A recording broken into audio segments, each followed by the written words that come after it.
Hello, hello, and welcome to the Listening Room, a space where real conversation meets real solutions. I am your host, April DiPietro. I'm the Camden County Partnership for Children Community Resource Director, and today we are joined by Josh. Josh, would you like to introduce yourself? Sure. April, thank you so much. It's super exciting to be here. I'm Josh Godown. I'm the founder and CEO of Bridges Support Coordination agency in the state of New Jersey, obviously, supporting 13 counties, working with adults in the ID system. That's fantastic. Yeah. So just to give our listeners an update, the purpose of this podcast is to offer real solutions and strategies to the family and the communities, but more specifically, helping them to better navigate New Jersey's children's system of care. And one of those challenges that we have with our families that have kiddos that are intellectually or developmentally disabled, the transition process from children's services over to adults. So I've known you for quite some time now. We did some collaborative work in the past. We have. And one of the things that really stuck out for me was that you and your agency offer help and assistance with the application, because that can be really difficult. As much as we can. Yeah. We've realized over doing this for some period of time, we've been doing it for 10 years. So we've realized that there's gaps in the system kind of all over the place, right? And there's not really services or people or whatever to really fill those gaps. Yeah. So we've kind of taken it upon ourselves to say, okay, well, you know what, it needs to get done anyway. Yeah. And people need help and they need assistance and they need, that level of support and clarity. Right. So that's something that we've always done. And that's not something that every support coordination agency does, right? No. Okay. No, there's a lot that don't. It's not really written into our description of support coordination. Right. Support coordination really starts once the person's approved for services. Got it. Personally, I like to connect with people beforehand to help guide people through that process. Why you're here, sir. Yeah, that is why you're here. Exactly. So with children's system of care, if a family has a child that they're caring for that meets IDD eligibility under children's system of care, we, help that family navigate those particular therapeutic interventions. Okay. And it's based by county, right? So if the family lives in Camden County, when they call Perform Care, they're going to be linked with that county's CMO. And that's the same across the entire state. But what I really want to focus on today with you is what happens when that young person is getting ready to age out of children's system of care. They're deemed IDD eligible under children's system of care, but now they're about to go to the adult world. So you had just mentioned that you like to get linked and help and support prior to that process. So can you speak a little bit to that? Yeah, I can. So a lot of what I've done with families in the past is, reviewing the application for DDD services, because there needs to be that application for them to be eligible. Right. Ensuring that they have SSI and Medicaid set up. That's going to be the funding source for the way the services are provided. Understood. Going through the application, helping them with documents, IEPs, behavioral documents, psychiatric reports, anything that'll any sort of supporting documentation. Okay. Excuse me, that supports the diagnosis and kind of where the child's at. Gotcha. I just really help families gather all that information, explain it to them. Okay. And that's really it. I don't do a whole lot with SSI. Okay. Because it gets little sticky, Yeah. right? Like there's a lot of different components to it. Right. But I have folks that I connect with and that I can network. Yeah, absolutely. Bring them into the conversation so that they can help the families with that. Awesome. Okay. So let's fast forward. Let's say that the family has completed the adult application. Sure. They are approved. Sure. What is their first step? Well, even before that, I suggest families reach out and network, right? Everything's about networking. Yeah. So, talking to other families that are in the system, other kids that are utilizing or young adults that are utilizing supports. Okay. Lots of Facebook groups. There's a ton of Facebook groups. Oh, wow. Okay. For adults aging into the system, 21 and older. Okay. A lot of groups. So I suggest people go in those groups, talk about what they're looking for. The first step is going to be selecting a support coordination agency, but you don't know where to start if you don't know where to start. Right. And what is that? What is a support coordination agency? Right. So support coordinators at the base level help you navigate your services and supports that are offered through the adult DDD system. Okay. We do it a little bit differently. We do that, but we do a lot more, right? A lot of what we do is building relationships and helping people at deeper levels. Okay. The services and supports are great for the here and now. Right. I like to focus on what's next. Yeah. Right? Like, where do you want to go? That's great that we're going to get, whatever services in place, but like, what is the purpose of that? Right. Like, do you want to have a career in music? Do you want to be a DJ? Do you want to, like, what are your goals and aspirations? Then we connect with the providers and support system to get that in place. But that's not everybody. Right. That's just kind of how we've always done things. And again, gaps in the system. Yeah.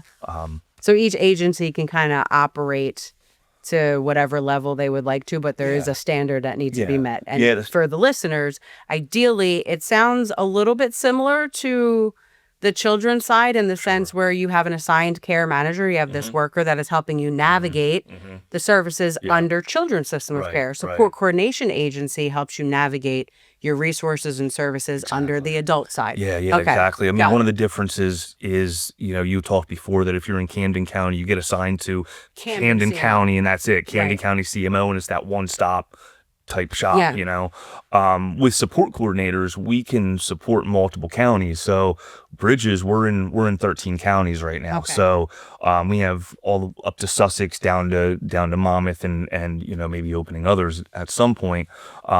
So again, going back to your question, doing your research, talking to families, talking to, peers that, you've gone to school with or what have you. And the next step is making calls. Yeah. The Bog Center does offer some resources for questions to ask. Yeah, we're going to have them on an episode later on this year. Okay, awesome. I'm sure they're going to be great. They've got a lot of really good information. They do. And I've done some work with them as well. But their questionnaire is pretty solid. It's a really good starting point. Okay. I always guide families to ask, like, everybody in the organization for us has contact with me. Okay. Or can have. If they want, everybody's got my phone number. I think that's really important. Right. What support do I have? Where's my support circle? Right. What access do I have to somebody higher than my assigned person? Right. So you're saying the families can contact and reach you if anything. Yeah.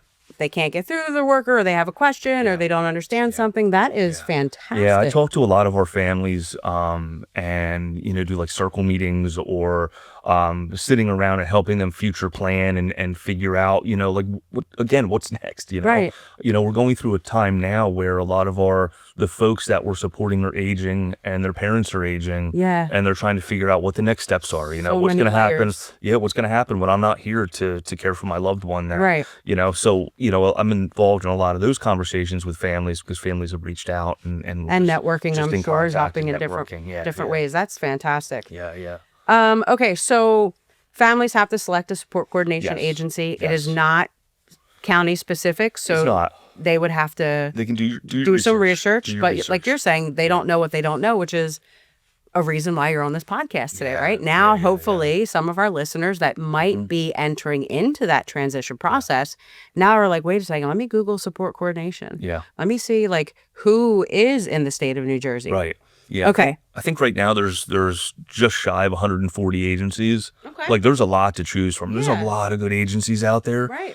So it's really important that families kind of dig a little bit, but there's a lot of options, but maybe they don't all work for you. So it's good to do your research. Switch too, which is kind of a good and not so good thing sometimes. Yeah. I don't recommend people switch every month, but it's an option. You can switch every 30 days, I think they say. So, if your first choice doesn't work, That's work. Okay. You can go to somebody else. Absolutely. It's not a one size fits all. Yeah. And I think that's pretty cool in both the adult world and the children's world, right? We really do try to meet the family where they are and just help.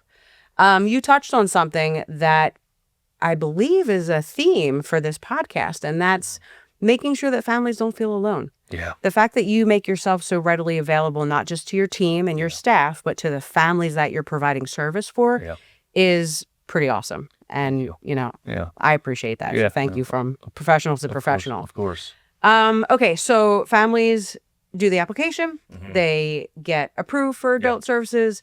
They identify a support coordination agency. Let's loop in, because in a previous episode, we spoke about how Blue Light here has partnered with the Camden CMO to do this podcast. So shout out to them. Yes. But if I understand correctly, support coordination agencies help the individual to utilize the budget that they have based on their challenges and barriers.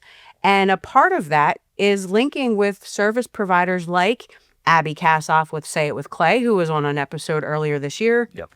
Blue Light, they provide services as well. So can you speak a little bit to how you, as a representative of a support coordination agency, kind of help the families navigate their options with different vendors? That's a good question. Again, I go back to goals and long term. What are you looking at doing? What do you like doing? And from there, like, we do our research and provide options and connect people with resources. So we used to work with a guy that at one point he wanted to be a DJ and he wanted to do some DJ work, right? Cool. So it was great. I was like, dude, let's do it. Like, let's go, right? let's find you some resources. We're gonna get this done. Yeah. So I think we actually connected him with Blue Light, and there's a couple other ones that I connected with for some other reasons. But look, it all starts with that end goal, right? And then kind of working back from that, and finding the resources and services that really fit under that, and that'll help the person get to wherever they want to go to. Okay. So it's essentially helping them map out their day, and right? What they're going to do day to day, because now they're no longer in school or taking part in the education entitlement, right? So do you do any work with employment? Or is that more DVRS side? So we do.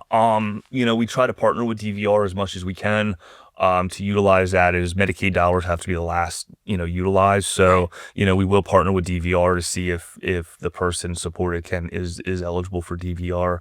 But if not, like, we can go through the DDD budget to utilize supported employment or career planning or, pre-vocation. There's a whole bunch of different categories that kind of mean different things in the person's journey. So, but you help the family to navigate all of those moving pieces. Okay. Yeah. And just because I know that our fields can be very alphabet soup, DVRS stands for? The Division of Vocational Rehab Services. Thank you very much. Rehabilitation services. Every county has a designated DVRS. Okay, excellent. Is there anything that you want to make sure that you cover and share today with this particular audience that is like a really solid takeaway? There's a lot. There's always a lot. Let's go through a couple of them. Well, I think we covered a lot of it, though. Really, doing the research, doing your due diligence, and like really digging in when selecting an agency. Talking around, going on Facebook, utilizing the resources that you sort of have at your fingertips. Yeah. Is a lot of it. So you're saying that's a huge help. And it sounds a lot like the family support organization. Yeah. And, finding the right support coordinator, this isn't a plug for us, right? But just in general, finding the right support coordination agency means everything, because they are going to be like the gatekeeper to like whatever's on the other side, right? So, the more knowledgeable your coordinator is or your agency and your support circle, the better your life can be, right? Yeah, and resourceful, of course. So... We've talked before about thinking outside of the box, right? So if there's a barrier or a challenge somewhere, having that seasoned worker that has been through this, maybe with a couple of their families, they're kind of familiar with the area in which they're providing that service or utilizing the community services in a catchment area. I can totally understand how that is really important. It is, and also keeping the person at the center of everything. Yes. I think we get so wrapped up a lot of times in, I have to do it this way because it's best for the person. Right. Or, us as professionals and we're checking families boxes. Just checking boxes and moving from one to the other, but really keeping the person and their voice at the center of everything and making sure that it's always there. Yeah. And really thinking about more of like, the self-direction, but also like self-determination, right? Okay, yeah. Where self-determination is more of like the big picture of like what I want to do. And the direction is like really how am I going to utilize the services to get there? Okay. So just keeping that piece at the center of everything, and helping people advocate for themselves where needed. Right. So that everything that they have, meets what they need. But definitely keeping the person at the center of everything is very absolutely essential. And it's lost. Yeah. It's a very lost thing, because again, we're filling out forms and doing this to meet regulations and requirements and all this other stuff. We all have it in every job. Exactly. Right? Exactly. And it's just, it can get easy. Get back to the basics. Why am I doing this? Yeah. What is the desired outcome? Why am I here? Yeah. Yeah. Why am I here? So let's loop into that. How in the world did you end up owning a very well-known support coordination agency? Yeah, it's a little bit of a story. I graduated with a degree in elementary and special education from East Stroudsburg. Okay, cool. Absolutely loved it. I student taught a 4th and 5th grade learning support class. Absolutely loved it. I had 18 kids in the class. I connected with each of them in different ways about different things. And it was amazing. It was such a good time. I did not like being in a classroom. Okay. I did not like being... You got to get out of this building. Yeah, I did not like being inside 4 walls all day long, being told, because you had certain curriculum, like how you had to teach it, what you had to teach.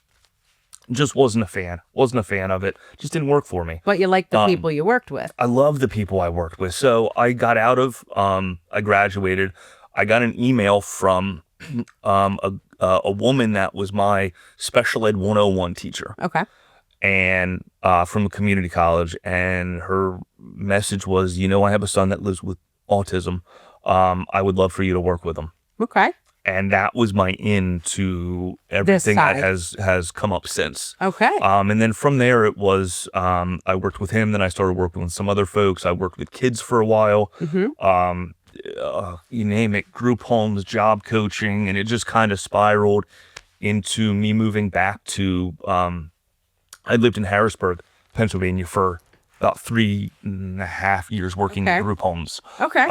Learned a lot, enjoyed it. Yeah. It wasn't where I'm supposed to be. Figuring it out. Yeah. This is what you're meant to do. Yeah. This is your calling. Got home, and I left that job, moved home, heard of some things. That was 2015. The adult system at that time was changing from like a total self-direction system to what we have today, which is, it's like that mix, right? Because you have like the managed care side, which is like the MLTSS. Okay. And then you have like the support budgets, right? So, and we were just flipping systems at that time. So, I'd applied and started working at agencies. And as I was doing that, I could do this. Had some contact with other people that I collaborate with. And they were like, just do it. Yeah. Just try it. And I was like, all right, well, we'll give it a shot. Well, we're so glad that you did. Thank you. We are so glad that you did. So am I. So am I. I can't imagine doing anything else. That's amazing. That's amazing. Yeah. So, so you come to the table for your staff with a lot of lived experience in different areas of a person's life who is living with a developmental disability, right? Yeah. I've worked with kids that, the youngest was 3, all the way up to adults that are, in their 80s. Elderly. So out of, a little bit of everything, which is great. That is, it probably feeds into just the culture of Bridges, right? Yeah. And like you were saying earlier, that not every agency does all of the things that your agency does, but that's because you have this particular way of viewing it and looking at the individual, keeping them at the center, and just really wanting to genuinely help, which is great. Yeah, absolutely. Fantastic. Yeah. Well, I appreciate you sharing that story. That's pretty awesome. Yeah, thank you. Yeah. Okay, so the number one thing that you want people to leave with after listening to this episode is, I guess, the best place for free connection would be reaching out to the family support organization. So each county in the state has one, the same way each county has a CMO. Each county has an FSO. Okay. So regardless of where they live or the age of the person that they're caring for, FSOs are independent, community-based, and 100% free.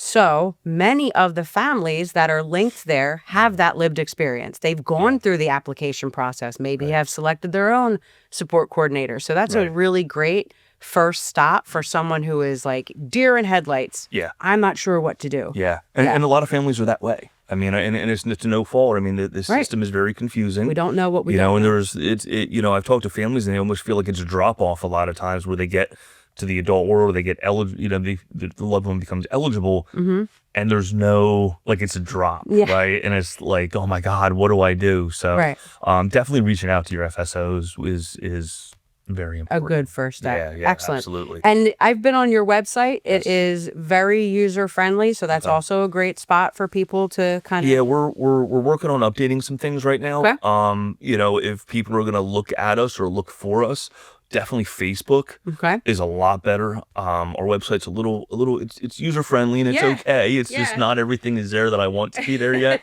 Not sure that it ever will be, Websites because can do that. but yeah, definitely Facebook. We're very, very, very active on Facebook. Out in the community. Forward facing. Yeah. Excellent. Yeah.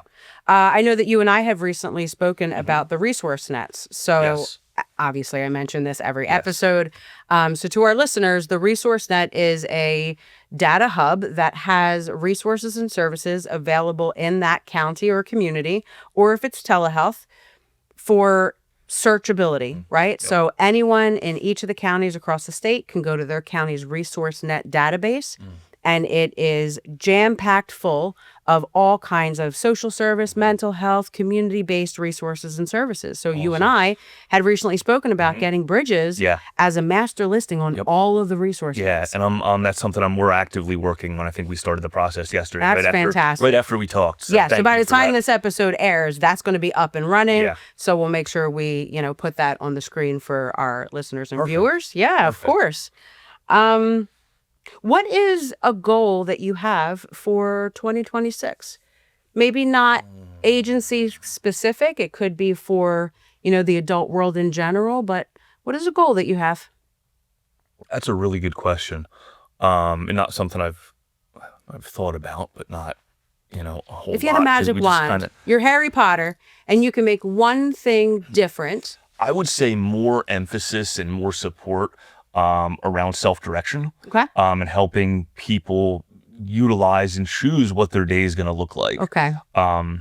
There's some work groups that I'm also part of at the division that are helping, in different components of that. But I would really like to see that part of, even if it's more the narrative, I guess, among other support coordination agencies, among, rather than, the automatic group home and supportive, there's nothing wrong with that at all. There's just more options for people. And I think part of it is just me seeing, going back to this, not a one size fits all. Exactly. Wanting people to see that they have options. I love that. Yeah. I love that. Well, I am very excited for the future, and I hope that some of our listeners might be professionals in this field, and they might reach out and say, hey, I want to work for you, and you'd be like, let's open up in a county we're not currently in. But I appreciate the work that you do. Yeah, thank you. It's really important. You too. Thank you. Yeah, and I like the support that you give for that transition piece, because like you said, it is a drop-off. It is. So that's why I wanted to bring you on today, make sure that we share with our listeners a little bit about the adult side. And you're just one agency that could offer a helping hand in that process. Yeah. Excellent. Yeah. All right. Well, thank you. I appreciate it. Thank you. And until next time, you're joining us in the listening room. Thank you. Thank you.